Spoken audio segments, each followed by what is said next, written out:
Yes, y'all. What up, YouTube family? It's Iconic, and today we're going to be looking at the, I think, best, funnest, quickest leveling guide to level 100 in Season 2 of Diablo 4. Let's check it out.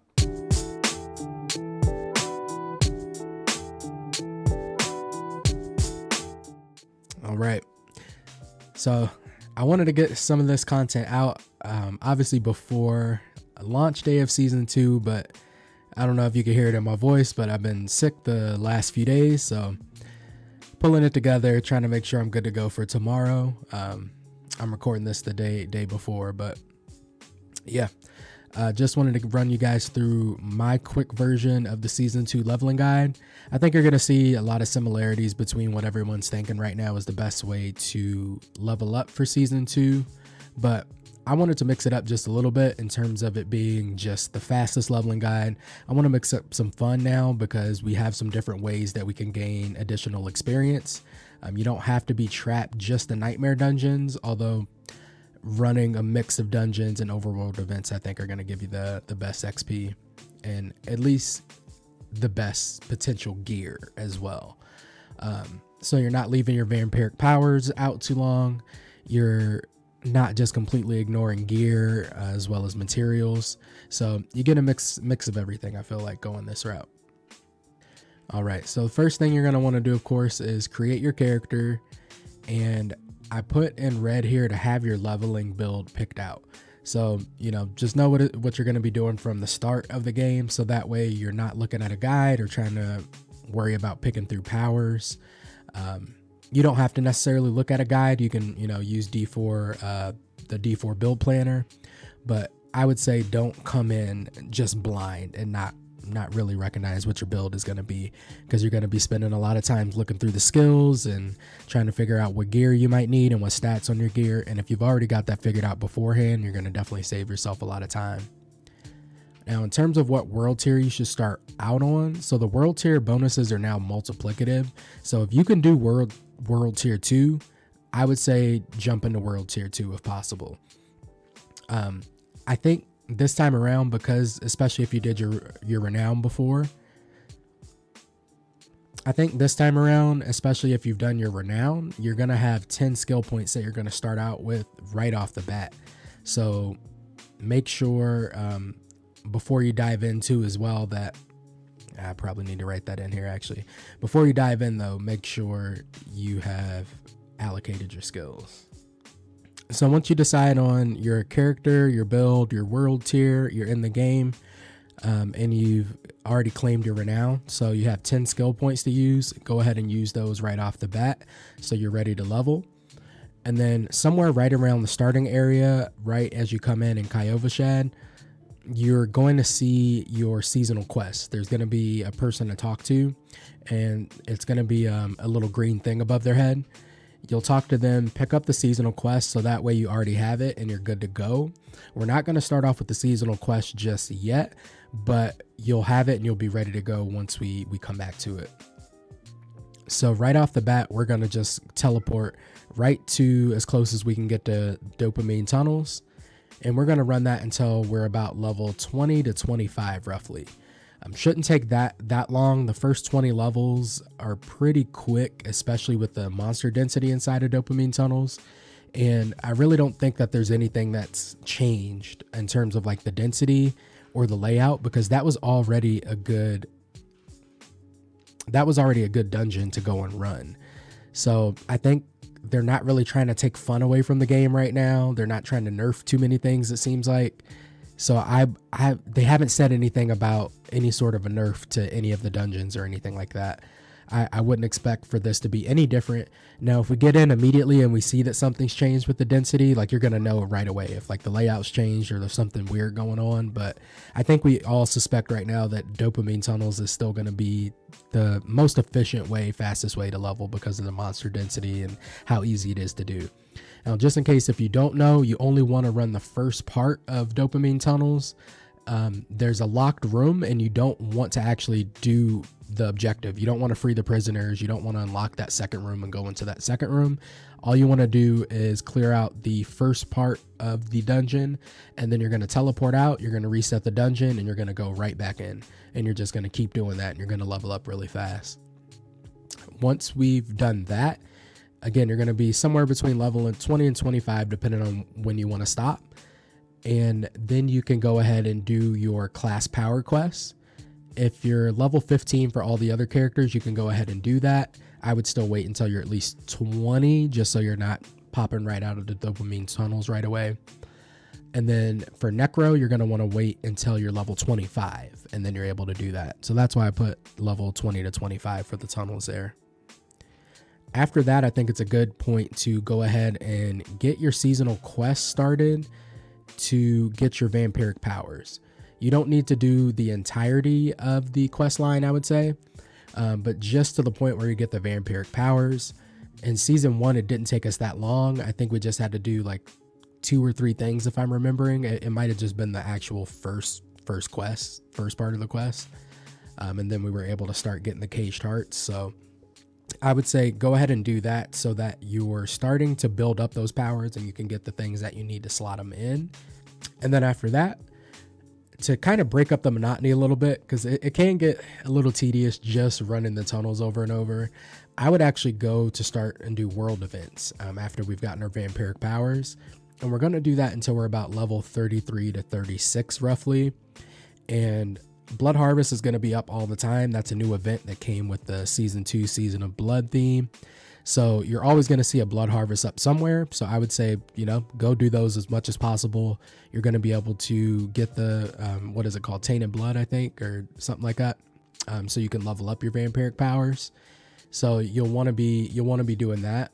And then Legion events are going to be coming every 25 minutes now. That's actually a change in the new patch, which is cool. And they're going to let you know when it's popping up. So you're never going to be out of the loop like, oh, when are Legion events popping up? Looking at the map and you can't find it and you're like, whatever, you'll know when they're coming up. So that's going to be a good way to get some extra XP, as that's buffed this season as well. And then I would go for Whispers, but only dungeons, because those are going to give you 5 a pop every time you complete a dungeon. And it has one of the Whispers on it. And then if you can double dip as well, we want to be looking for Whisper events that are possibly in the Blood Harvest, and then dungeons that have aspects that we're looking for. So that way you're killing 2 birds with 1 stone if possible. And you're going to get extra XP from turning in your Whispers too as well. So I think that's a good way to break it up to level 33 to 36 roughly. And then at that point, we're headed right back to the tunnels, and we're going to grind it out until we get to level 48 is when you'll see the quest now to complete the capstone dungeon. Honestly, I usually tend to feel like I'm powerful enough to do it around level 43 to 45, and I haven't had any issues with that. So you can definitely do it earlier. You can wait until 50 too if you want, as that's the recommended level. But I think for the most part, everyone should be right around level 45 to 48 should be a pretty good place for everyone to go and do that. Once you complete the capstone dungeon, then I think you can go ahead and hop into World Tier 3, as you're going to get a big bonus at that point. But I would finish the seasonal quest line just to get that knocked out.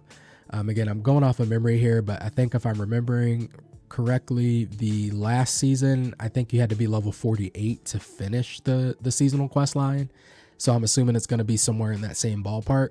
So go ahead and knock that out so you're not worrying about it later in the higher difficulty. When we get to World Tier 4 or anything, we could just get that out of the way and get it done. And then when you start out in World Tier 3, you definitely want to try to get your Sacred Gear up and running as quickly as possible. That's going to give you a huge power spike, and it's going to get you powerful enough to get out of World Tier 3 as quickly as you can. You don't want to spend too much time in World Tier 3, as you get better bonuses in World Tier 4, and you get the higher tier Nightmare dungeons. So everything's going to be giving you more XP at that point. And you're going for your ancestral gear and your in-game gear. I know a lot of people, I think, get stuck in this rut. I know I have too as well on a character at like level 60. It just starts to get a little tedious because you're not really gaining enough XP. I think that's different this season, obviously, with the XP boost. But at least in season 1 and preseason, like for me, there was always this lull from like when I got to about level 60 until I could finish the next capstone. And I have some characters where I just didn't even go past it. I'm like, nah, I'm good. So I think this time for you, though, what's going to be different is now you can do a variety of events because Overworld is going to scale with you, and you're still going to be getting XP for doing Overworld events. So again, we're going to get our Sacred Gear, but we're going to go in Hell Tides to try to get our Forgotten Souls and Fiend Roses. You can go back into Blood Harvest too as well. I put this one as optional, but if you want to take on the world bosses at this point, you can. And once you're decked out in your Sacred Gear and you've gotten some upgrades, you're feeling pretty strong, I think you can, I don't know, we won't know this yet, but I think you could probably go to the in-game bosses. There's going to be 2 of them that you can do in World Tier 3. Now, it doesn't seem like this is a requirement as far as I know. And I don't know exactly how good the gear is going to drop in World Tier 3 compared to World Tier 4 in terms of farming the in-game bosses, but I would say it's a good probably test just for fun and just to see what they're like, start to learn the mechanics of the first 2. So I have that there as well, just in parentheses.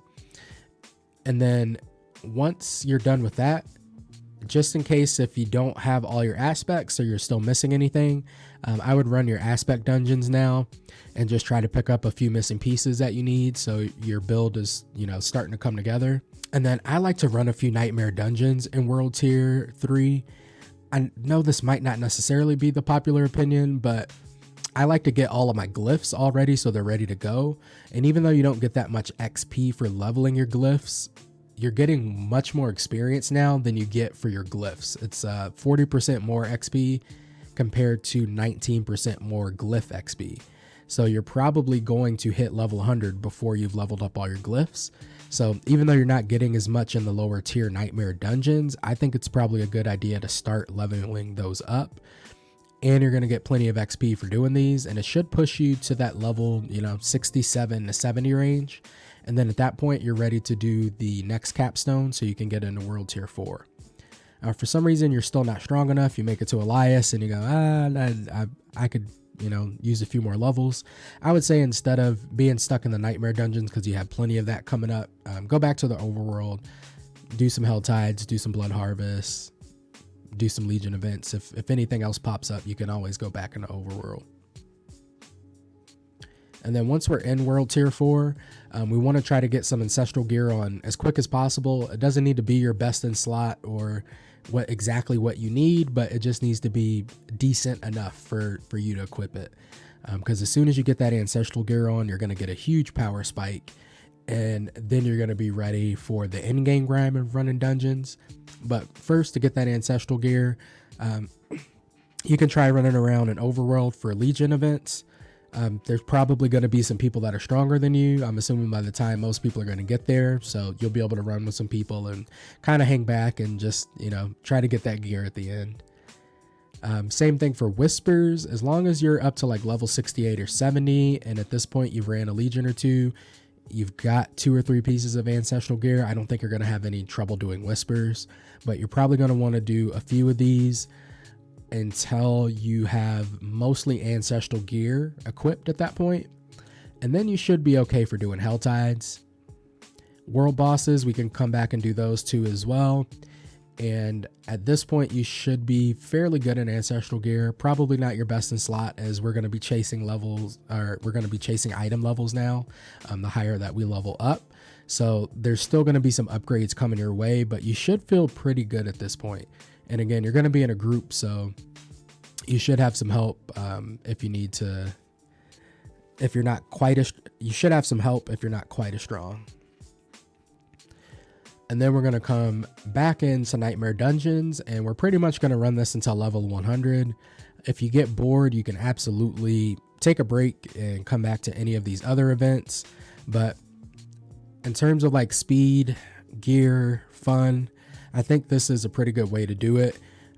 I left out the in-game bosses here in World Tier 4 just because I don't know exactly when you're going to want to do those yet. I know Duriel should be probably level 100, but there's not really much else to do except to go tackle Uber Lilith and maybe Nightmare Dungeon 100 if you're not at that point yet. So you're probably gonna do Duriel earlier, but again, we're not quite sure. Nobody's been in the game. We haven't seen it. And then I don't really know anything else about the other bosses in terms of their potential level. So this is how I would do it. Again, I'm not saying this is the most optimal. This could absolutely change. I mean, this could be terrible, what I'm telling you right now. I haven't been in the game. So if I find out something different, I'll definitely update this guide here and let you guys know. But again, as far as we know, this should be a pretty good way to approach season 2. And again, like I said, I went for the balance between speed, fun, gear, seasonal quest line, and maybe by the time when I get to making an alt, like I may just blast just dopamine tunnels and might not worry about any of this and just try to get my levels up as quickly as possible. Who knows? We'll have to check it out. But yep, this is what I got for you guys. Again, I was a little sick. Sorry that I'm getting this out late, but I do plan on blasting this tomorrow. I'll see you guys in there. I don't think I'm gonna stream. I'm not quite set up for it yet. I mean, I'm set up for it, but I haven't done it. I need to do some test runs, so we'll see. But I'm definitely gonna be recording plenty of footage if I decide not to stream. So I'll definitely have more videos coming tomorrow and the day after. Just kind of tracking my journey through season 2 and letting you guys know what I think about it. If I'm having fun, if I'm not having fun, how long I think I'll be able to play. But let me guys know, what do you guys think? How are you going to level in season 2? Does this look good to you? I'll link this down in the description below. As always, I know you guys know what to do, but I just got to say it just in case. Please subscribe if you found this helpful. Like the video, give it a thumbs up, and I'll catch you guys in the comments below. See you on the next one. Peace.